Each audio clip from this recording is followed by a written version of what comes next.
A top story this morning comes in from Karnataka. It's the disturbing development that comes in of sexual harassment, sexual abuse of many women, specifically poor women who were employed with the Revanna family. Allegedly, that it was Prajwal Revanna's name that has surfaced, that he's the one who not only abused the women but recorded the videos to threaten these women into silence.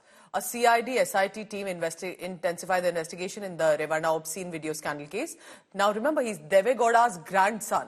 He's also JDS's Hassan candidate, Prajwal Revanna. He's likely to be expelled now, we are told, by the party over these accusations against him that he assaulted several women over the years. The decision will likely be taken at a JDS core committee meeting scheduled in Karnataka's Hubballi. And because it is JDS-BJP alliance, this has become a full-blown political showdown. Now, H.D. Kumaraswamy, who's also the uncle of Prajwal Revanna, has accused Congress party of plotting to blow this issue out of proportion. India Today, meanwhile, accessed the flight details of Prajwal Revanna, revealing that he took a flight from Bengaluru to Frankfurt in Germany at 2 a.m. on 27th of April, which means right after polling, he fled the country once the issue blew up. ನಾನು ನೆನ್ನೆ ದಿನವೇ ಈ ವಿಷಯ ಮಾಧ್ಯಮದಲ್ಲಿ plus ಇದನ್ನೇ ಒಂದು ದೊಡ್ಡ issue ಮಾಡಲಿಕ್ಕೆ ಕಾಂಗ್ರೆಸ್ನವರೇನು ಎಲ್ಲ ರೀತಿಯ ಕುತಂತ್ರಗಳು ನಡೆಸ್ಕೊಂಡಿದ್ದಾರೆ. ಇದರ ಬಗ್ಗೆ ತೀರ್ಮಾನ ಮಾಡಾಗಿತ್ತು. ನಾಳೆ ದಿನ ಹುಬ್ಬಳ್ಳಿಯಲ್ಲಿ ಕೋರ್ ಕಮಿಟಿ ಸಭೆಯಲ್ಲಿ ರೆಕಮೆಂಡ್ ಮಾಡಿ ಸಂಸತ್ ಸದಸ್ಯರಿಂದ ಡೆಲ್ಲಿಯಿಂದ ಮಾಡಬೇಕು. ಆ ದೃಷ್ಟಿಯಿಂದ ದೇವೇಗೌಡರಿಗೆ ನಾನೇ ಮನವಿ ಮಾಡಿದ್ದೆ. ಅವರು ಸಹ ಅವರಿಗೆ ವಿಷಯಗಳು ಗೊತ್ತಿಲ್ಲ, ನನಗೂ ಗೊತ್ತಿರಲಿಲ್ಲ. ಕೆಲವು ವಿಷಯಗಳು ಏನು ಬಂದಿದೆ ಅದರ ಮೇಲೆ ನಾವು ಸಸ್ಪೆಂಡ್ ಮಾಡತಕ್ಕಂಥ ನಿರ್ಧಾರ ಮಾಡಿರ್ತಕ್ಕಂಥದ್ದು ನೆನ್ನೆನೇ ಆಗಿದೆ ತೀರ್ಮಾನ. ಆದರೆ ಬಹಳ ಜನ ಕೆಲವರು ತುಂಬಾ ಆತರ ನೋಡಿ, ಈಗಾಗಲೇ ರಾಜ್ಯ ಸರ್ಕಾರ SIT ಮಾಡಿದೆ, ತನಿಖೆಯನ್ನ ಈಗಾಗಲೇ ಪ್ರಾರಂಭ ಮಾಡಿದ್ದಾರೆ. ಸತ್ಯಾಸತ್ಯತೆಗಳು ಹೊರ ಬರ್ತದೆ, ಅಷ್ಟು ಮಾತ್ರ ಸಂದರ್ಭ ಹೇಳ್ತೇನೆ. ಧನ್ಯವಾದ. 2023 में एक लेटर लिख दिया था. लेटर लिखने का पहले मैं सबको समझा दिया. मैं JDS का साथ अलायंस करने का टाइम में वही वेरी इंपॉर्टेंट है आसन में. हम कर्नाटक में कोई जगह में तो अलायंस कर लो, कोई बात नहीं है. आसन के बारे में मैं अच्छे से जानता हूँ.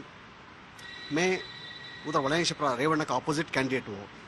फिर मगर बहुत लोग बोलता है उसका गंदा आदमी है.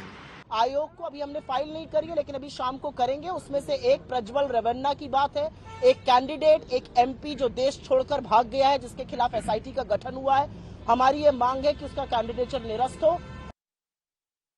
Sagai Raj is joining me from Hassan in Karnataka. He's right there on the ground in the constituency which is represented by Prajwal Revanna, and now this issue has blown out. Absolutely disturbing to even listen to what has happened, the videos that must be circulated, that are circulated online. What is happening on the ground, Sagai? One, with regard to investigation, because if the man has fled the country, how is the SIT pursuing this case? And what do you think is the mood on the ground? Clearly in Hassan, this would be a big talking point. Absolutely. People in Hassan are concerned about the investigation. They feel that there might be some kind of political influence that the JDS party leaders might get in this particular case. And they are waiting for the decision that will be taken in the JDS core committee meeting today, where H.D. Kumaraswamy has categorically said yesterday, today he is called for a meeting, and they had decided that they are contemplating to expel Prajwal Revanna unless the investigation gets over in this particular case. So they have called for a meeting in Hubballi, and subsequently they will decide on that. And what we also get to learn is SIT had questioned the victims yesterday. Yesterday they have verified the video and they have done analysis. According to analysis, they have found out the victims in that particular video, and they have been summoned yesterday. So there were a lot of questions which were being raised by the SIT, where whether they were being lured, whether they were being threatened, they were being forced to get involved in all those sexual abuse cases. So these were the questions which were being raised by the SIT. And what we also get to learn is few officers from the SIT team will also visit Hole Narsipura in Hassan to continue their investigation even in Hassan today. All right, Sagai, keep tracking the latest on this. This remains our top story because this is not just about political showdown. This is also about the women, remember, most of them poor.